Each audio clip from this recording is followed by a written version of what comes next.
This isn't humility. You receive an award. When a coworker asks about it, you shove it in your drawer and complain about the paperwork to keep them comfortable. I used to hit a big goal and tell everyone how miserable I was. You hide a certificate to protect someone else's ego. Downplaying your wins can sometimes cause friction in your connections.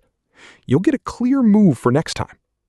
How does this habit negatively impact your relationships? You are about to see how this pattern can begin to erode trust and influence over time. The performance you don't notice. The moment you win, your first instinct is to apologize for it. You point out your own mistakes or start rambling about the coffee machine being broken to shift focus. There's a name for this: modesty self-presentation. In plain words, it means shrinking your success to keep others comfortable. You've tried to accept the compliment, but the habit is hard to break. It often happens so quickly that you might not notice you're doing it until it's over. Every time you run this script, you surrender a little more of your own space. That reflex feels like it keeps the peace, but what happens when the people around you start to believe your own downplaying, and the work you actually did disappears from their view? Why winning feels dangerous. You finish the massive project 3 days early. You view doing well as a threat to your relationships, so you apologize for your own hard work. Big mistake. You walk into the room already defending yourself against an accusation of arrogance that nobody even made. Standing out makes your chest tighten. You assume outperforming your peers will cost you their friendship, so you apologize for your own hard work. You tell them the presentation was a messy first draft. Picture throwing a thick canvas tarp over a brand new car so the neighbors don't feel bad about riding bicycles. You cover up the win. You aren't being polite. You're treating their ego like your personal problem. State the achievement without adding a disclaimer. Saying the words plainly removes the defensive act that signals you did something wrong. The conversation moves forward the second you stop trying to manage it. Speak the exact words of your win out loud to an empty room before you share it. Hearing your own voice claim the victory breaks the reflex to downplay it.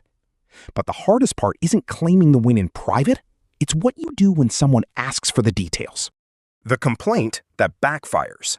Balancing the good news by complaining about how tired you are is an approach you already tried. It didn't hold. You think wrapping a win in a complaint makes you likable, but it actually makes you seem insincere. The attempt to soften your success can undermine your professional credibility. A friend asks about your new relationship, and you immediately list 3 annoying habits your partner has just to keep things grounded. Total backfire. The other person hears a fake performance, and your attempt to mix a real victory with a manufactured grievance looks manipulative. Think of wrapping a high-quality gift in garbage paper so it doesn't look too expensive. Underneath the mess, the present is still obvious. Now you just handed someone a piece of trash along with it. Nobody wins. The only swap that matters happens in the quiet. Hold the silence instead of apologizing.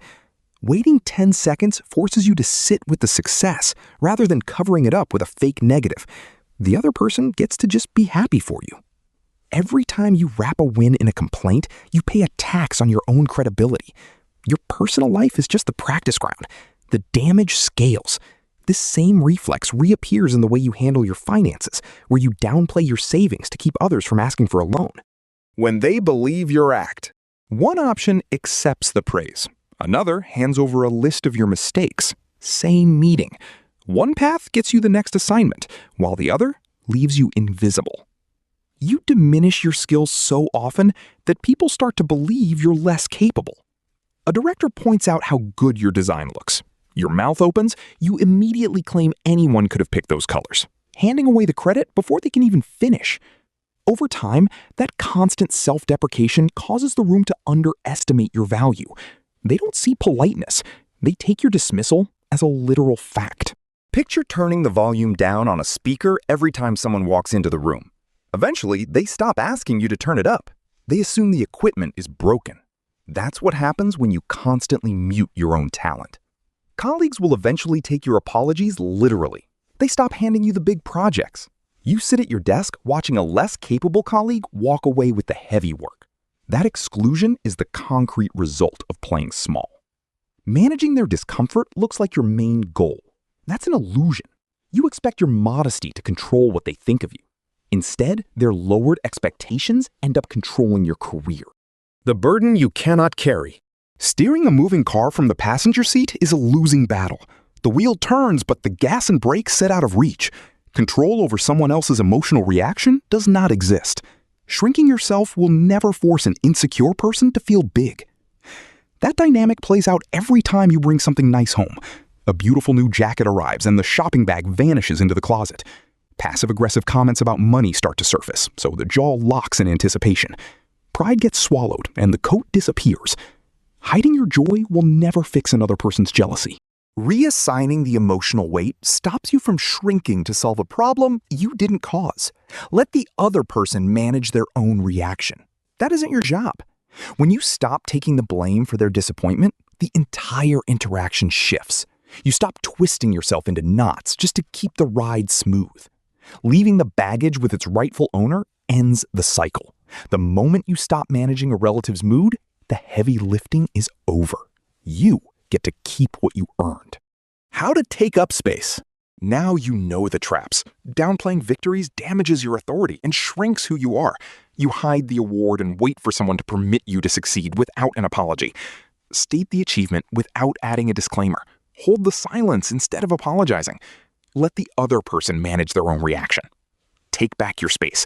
Subscribe and never hide your next award. When was the last time you downplayed something you were proud of to make someone else feel better?